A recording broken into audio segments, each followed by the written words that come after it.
La forteresse s'écroule. Avdivka, symbole de résistance en Ukraine, à l'est du pays, est sur le point de tomber entre les mains des Russes. La ville subit les assauts de la Russie depuis le mois d'octobre avec des centaines de blindés, des milliers d'hommes. Elle résistait jusque-là, mais la situation est telle que certains se demandent s'il n'est pas temps d'abandonner la ville.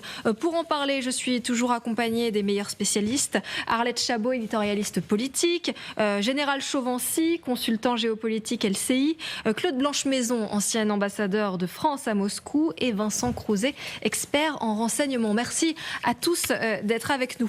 Général, est-ce que ça y est, il est temps d'abandonner cette ville qui lutte depuis déjà plusieurs mois, Avdivka? Je ne sais pas s'il est temps, mais tous les rapports qui nous sont apportés montrent à l'évidence que Avdivka commence à être complètement encerclée. Quand vous regardez la partie ouest sur toutes les cartes que nous avons, vous avez qu'à peine 5 km finalement entre le nord et le sud, avec une seule route. Ce qui veut dire que les 3 à 5 brigades qui ont été identifiées dans la zone, si jamais cette route est coupée, elle est déjà sous le feu. D'ailleurs, je crois que Charline l'a dit, elle est sous le feu. Ça veut dire que Charline dans un instant. Ces brigades ne pourront plus partir sans perte. C'est une réalité. Maintenant, la pression, elle est réelle, parce que les comptes rendus arrivent. On voit bien que les Russes avancent. Ça fait des mois et des mois qu'ils luttent pour cette ville, pour la prendre, dans la mesure où c'est une ville extrêmement bien fortifiée. Et l'intérêt, il est assez clair. C'est un but stratégique aujourd'hui, pas uniquement politique ou symbolique. Il est avant tout militaire, dans la mesure où il fait partie d'un ensemble de défense qui a été mis en place depuis 2014. Donc si cette ville-là est prise, d'une part, la ligne de défense bien construite depuis des années est affaiblie. De l'autre côté, ça permet aux Russes finalement d'éviter une épine dans leur dispositif et enfin d'éviter que la ville de Donetsk soit prise sous le feu d'Avdivka, qui est en gros 15 km au nord. Vincent Crouzet, ce qui se passe à Avdivka nous rappelle évidemment ce qui s'est passé aussi à Bakhmout, où il y a des milliers d'hommes qui ont perdu la vie, où on a perdu beaucoup de matériel, et finalement pour un retrait de l'armée ukrainienne. Est-ce que l'armée ukrainienne devrait aussi apprendre peut-être de cette expérience-là pour se dire là, il est temps de partir et de ne pas perdre plus d'hommes? Oui, François a raison, c'est peut-être un peu trop tard d'ailleurs pour partir, parce qu'effectivement déjà énormément d'éléments sont peut-être pris au piège. Mais en fait, je retournerai le titre. En fait, le titre, je me mettrai plutôt Avdivka. Le piège ukrainien a bien fonctionné, parce qu'en fait, depuis maintenant la mi-octobre, les forces armées ukrainiennes en fait ont fixé l'offensive russe sur ce point-là et ont obligé la Russie à dépenser énormément en termes de matériel et malheureusement de pertes humaines, parce qu'il faut penser quand même à tous ces gamins qui ont perdu la vie de manière absurde à Avdivka. Et en fait, les Ukrainiens finalement ont réussi à concentrer l'effort russe sur ce point-là.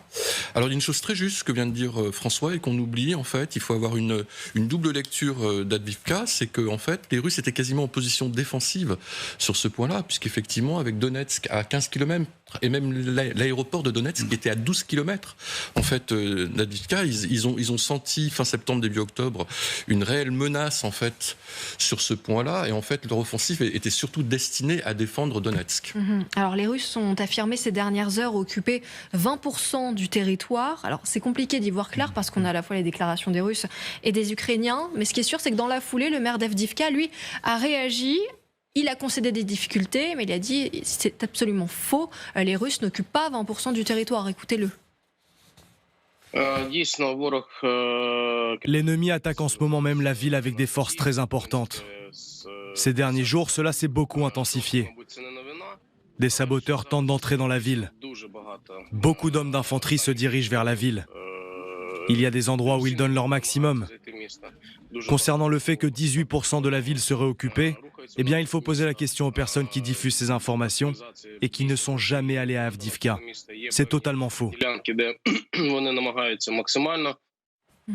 Claude Blanche-Maison, on sait que Vladimir Poutine se l'est promis.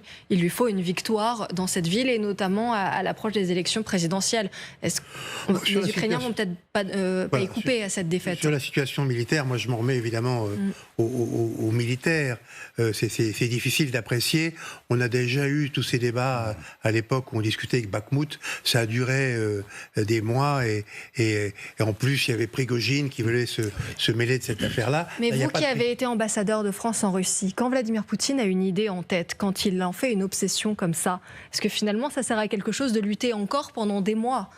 Bien sûr, pour pour aller contre son idée. Bien sûr qu'il veut, ça a été dit, c'est tellement proche de Donetsk et de l'aéroport de Donetsk surtout. Pour lui, c'est tout à fait stratégique. En plus, il veut une victoire, et là, il l'a peut-être à portée de la main.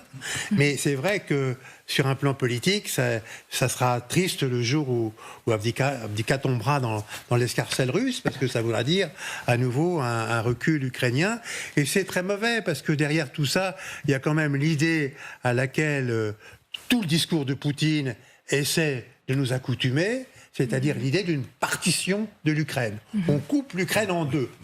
Moi, je suis désolé, mais je ne me résoudrai jamais, dans le fond de moi-même, à cette solution.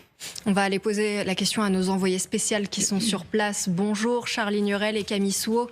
Merci d'être avec nous. Vous avez passé l'après-midi dans les environs d'Avdiïvka. Quel est votre sentiment à vous? Est-ce que vous avez le sentiment que c'est terminé pour les Ukrainiens? C'est extrêmement compliqué pour les Ukrainiens. Nous étions notamment dans la partie nord-est d'Avdiïvka, sur les flancs nord. Et là, eh bien, en fait, ce qu'on nous disait, les soldats nous disaient, vous pouvez plus avancer parce que nos troupes sont déjà en train d'opérer un premier retrait à ce niveau-là. Alors ensuite, on leur demande comment c'est à Avdiïvka même. Et ce qu'ils nous racontent est assez intéressant. Là où c'est très très dangereux, c'est vraiment aux alentours d'Avdiïvka.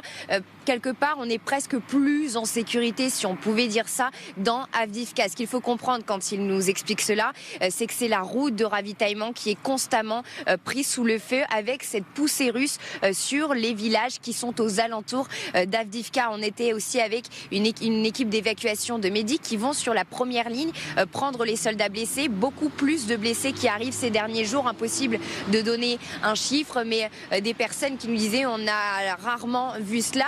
Et puis d'autres soldats aussi qui combattaient à Bakhmout au nombre de 5 différents dans des villages différents, et qui nous ont dit c'est pire que Bakhmout, pire, prononcé 3 fois à chaque fois. Et ils nous disent le plus gros problème, c'est que nous avons un cruel manque de munitions. Nous ne l'avions même pas autant à Bakhmout. Et le deuxième problème, c'est la logistique. Il n'y a plus aucune logistique parce que cette route de ravitaillement est impossible à prendre.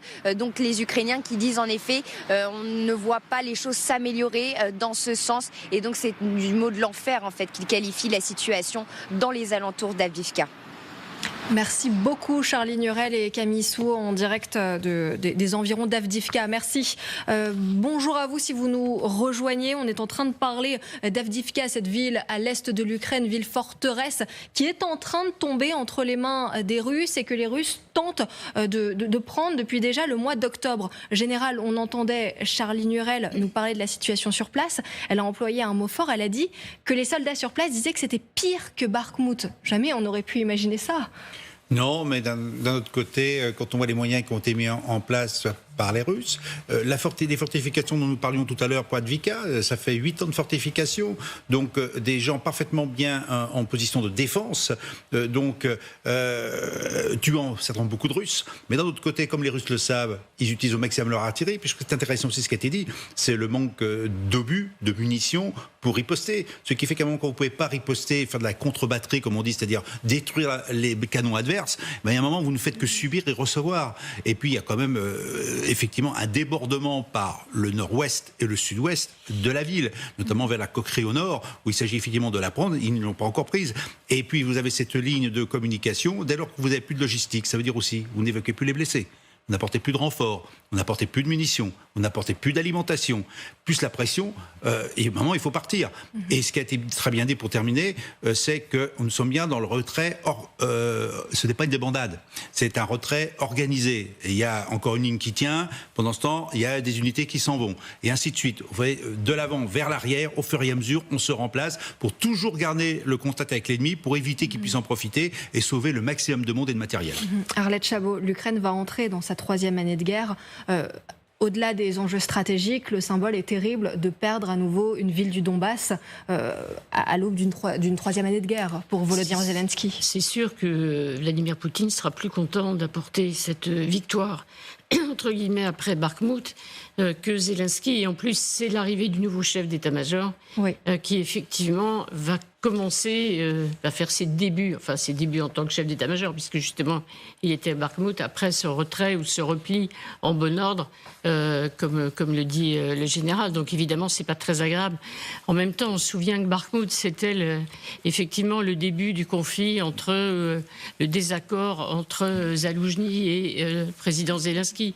Zelensky, c'est aussi des choix politiques, c'est des décisions militaires, mais c'est aussi des choix politiques. Le choix politique était notamment, effectivement, Prigojine, Bakhmout, c'était en phase de tenir le plus longtemps possible. C'est coûteux en hommes, et au bout du compte, si pour effectivement il faut se replier et prendre la décision, il vaut mieux effectivement le faire avant. Je pense que la leçon a été quand même tirée à un moment où effectivement il y a pénurie de munitions et débat qui n'est pas terminé sur la mobilisation et la nécessité de faire venir d'autres hommes sur le terrain. Et franchement, avec ce qui se passe, la dureté des combats, susciter des vocations patriotiques, c'est quand même compliqué pour aller à ce qui est, je déteste cette expression, on avait dit le hachoir à viande, c'est immondissime, mais comment voulez-vous susciter des envies effectivement pour des jeunes d'aller s'engager alors qu'ils savent que effectivement les combats seront terribles. C'est dans ce contexte très compliqué pour l'Ukraine que l'on a appris tout à l'heure, il y a quelques minutes,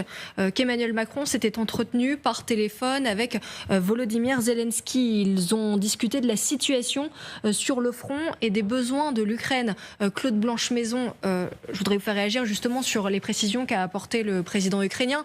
Il dit que les besoins de défense de l'Ukraine comprennent des drones, de l'artillerie, des munitions, la guerre électronique et les systèmes de défense aérienne allant du portable aux longues portées. Là, c'est urgent. C'est vrai qu'on parle beaucoup d'une aide supplémentaire pour l'Ukraine.